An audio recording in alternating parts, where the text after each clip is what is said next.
Bismillahirrahmanirrahim. Assalamu alaikum. My dear students, how are you all?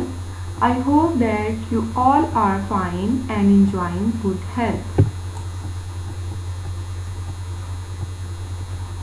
My dear students, this is Humaira Imran, your social studies teacher. Today I am here with a new topic. Before moving towards the topic, I congratulate to all of you in your new class. Good luck to you for your future and for your next ambitions, but I am happy a lot at your result. Congratulations once again.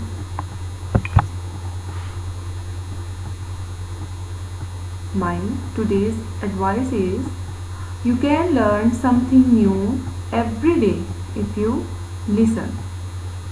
प्यारे बच्चों, आप रोज़ाना ही कोई ना कोई नई चीज़ सीख सकते हैं, कोई नया सबक हासिल कर सकते हैं अगर आप गौर करें, अगर आप ध्यान से सुनें। इसीलिए आपकी टीचर या आपके पेरेंट्स कोई भी आपको एडवाइस करते हैं डेली बेसिस पे या कुछ भी आपको बताते हैं तो उसको गौर से सुनें ताकि आप उसमें से कुछ नया सीख सकें। Let's move towards our lesson. Let's have a look what we are going to attain from today's lesson. My objectives are, by the end of the lesson, students will be able to know factors affecting the climate, how rainfall is very important for climate, comprehend the topic.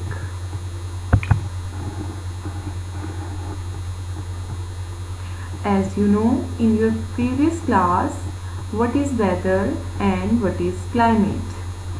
Weather is the temporary condition of the atmosphere at a place, while climate is the overall average weather at a place over a period of time. Different climatic conditions जैसे rainfall, humidity, temperature, air pressure, इन सब का temporary basis पे change होना, daily basis पे change होना weather कहलाता है। Weather is for the short period of time, जबकि किसी भी क्लाइमेटिक कंडीशन का परसिस्टेंट रहना कुछ अरसे तक वो क्लाइमेट कहलाएगा। जैसे कि आपके 4 सीजन्स हैं, इसकी हम एक बहुत अच्छी एग्जांपल लेते हैं कि जैसे आपका समर सीज़न स्टार्ट हो चुका है, इसमें आपकी डेली बेसिस पे जो चेंजेस आती हैं, किसी टाइम पे बारिश हो जाएगी, कभी आपको बहुत क्लाउडी लगेगा, कभी सनी लगेगा और ये डेली बेसिस पे चेंजेस होंगी, इनको हम वेदर कहेंगे। जबकि आपके सीज़न का जो इम्प्रेशन है for the long time climate जो है वो आपको हॉट ही फील होगी ऑलमोस्ट 6 मंथ्स के लिए, तो ये क्लाइमेट कहलाएगा।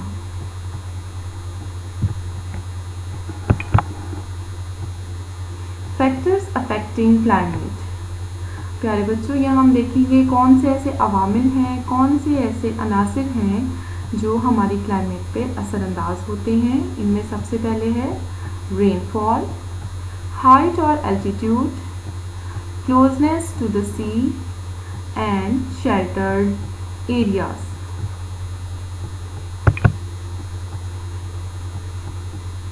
First of all is rainfall.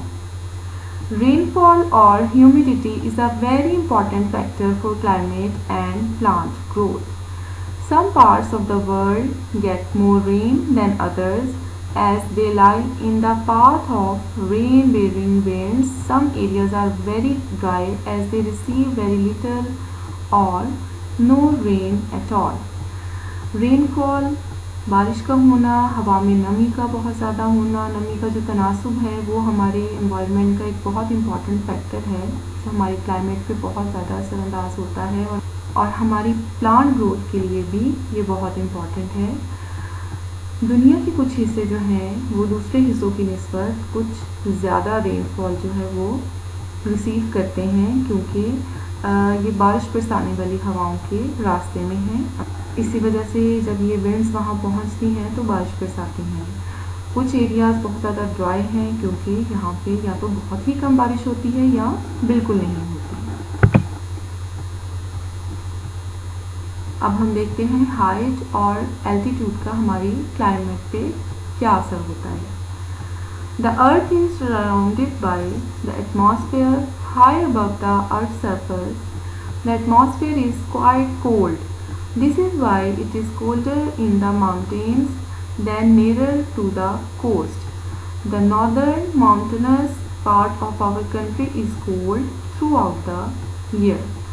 हमारी ज़मीन के गिर्द एक गुलाफ है जिसको हम एटमॉस्फेयर कहते हैं, और ज़मीन के सरफेस से ऊपर जो एटमॉस्फेयर है वो काफ़ी कोल्ड होता है। इसीलिए ये जो एटमॉस्फेयर है ये माउंटेनस एरियाज़ में बहुत ज़्यादा ठंडा होगा, और जो उन इलाकों की निस्बत जो कि बीच के एरियाज़ हैं या आप कह लें कि साहिली समुंदर के जो इलाके हैं उनकी निस्बत ये बहुत ज़्यादा ठंडा होगा।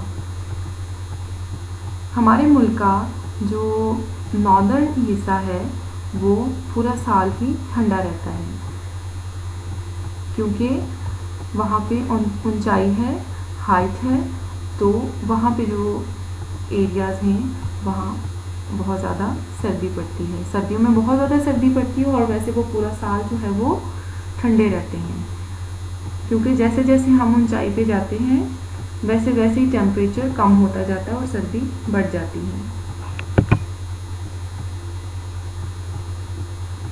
Sheltered areas.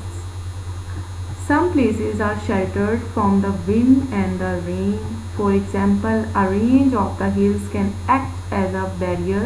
One side may get lots of rain, but the other side gets very little. This affects the climate of the place, as in the case of Chitral and Gilgit, which are in a rain shadow or sheltered areas. Sheltered areas जो हैं वो cover होते हैं rain से, wind से, लेकिन sometime कोई हिल की रेंज हैं, माउंटेनस रेंजेस ऐसी आ जाती हैं जो कि रुकावट का बायस बन जाती हैं। तो उन्हीं रेंजेस के एक साइड पे जो है वो बहुत ज़्यादा बारिशें हो रही होंगी, लेकिन दूसरी साइड पे जो है वो बहुत कम बारिशें हो रही होंगी। इसी वजह से ये किसी भी इलाके के क्लाइमेट को बहुत ज़्यादा अफेक्ट करते हैं। आप देखें चित्राल और गिलगित जो हैं वो इसी किस्म के जो शेल्टर्ड एरियाज़ हैं उनमें आते हैं।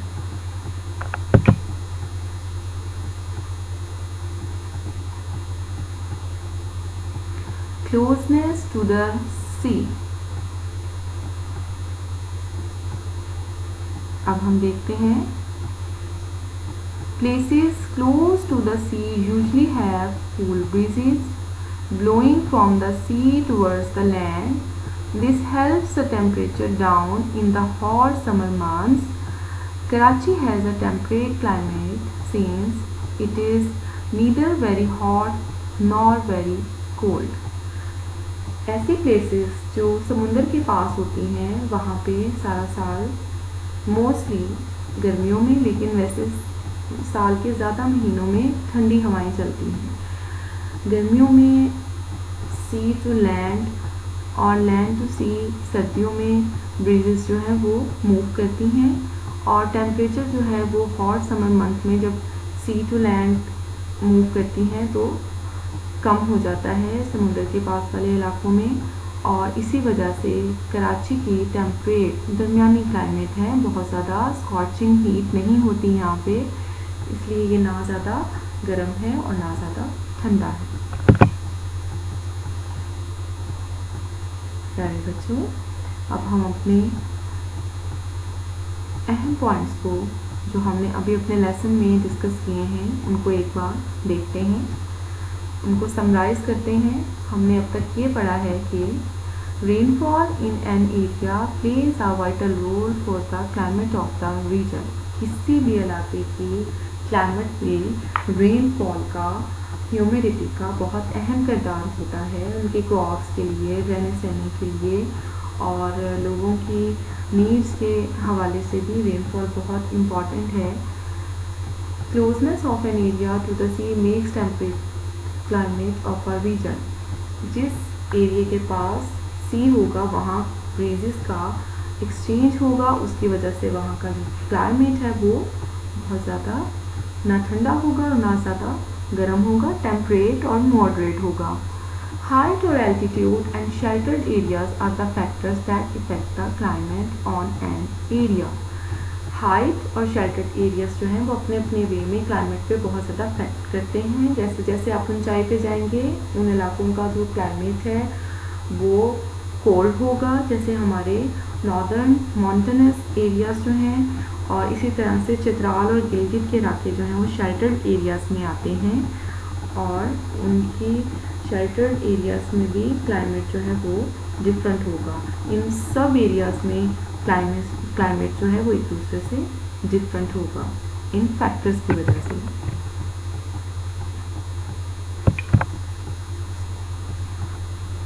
अब हम देखते हैं कि हमने इस सबक में से क्या सीखा है। There is a little assessment. The climate of dash areas is cold, southern, northern, both A and B. जी, आपको मैंने अभी बताया था हाइट एंड एल्टीट्यूड में कि जैसे जैसे हम ऊंचाई पे जाते हैं क्लाइमेट जो है वो कोल्ड हो जाती है, इसलिए नॉर्दर्न एरिया में एक माउंटेन है, इसलिए यहाँ की क्लाइमेट जो है वो कोल्ड है। तो आंसर है B option, northern. Some areas are very dry as they receive very dash rain, heavy, little, much. कुछ एरियाज जो हैं वो बहुत ड्राई रहते हैं क्योंकि वो वेरी लिटिल रेन, क्योंकि वो बहुत थोड़ी रेन जो है वो रिसीव करते हैं।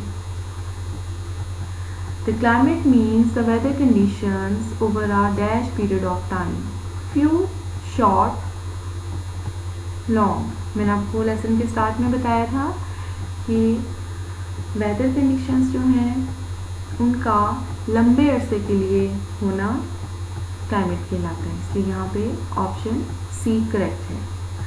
During the dash season it rains a lot. ये आप सब जानते हैं कौन से सीजन में बहुत ज़्यादा बारिश होती है, ड्यूरिंग द मॉनसून सीजन।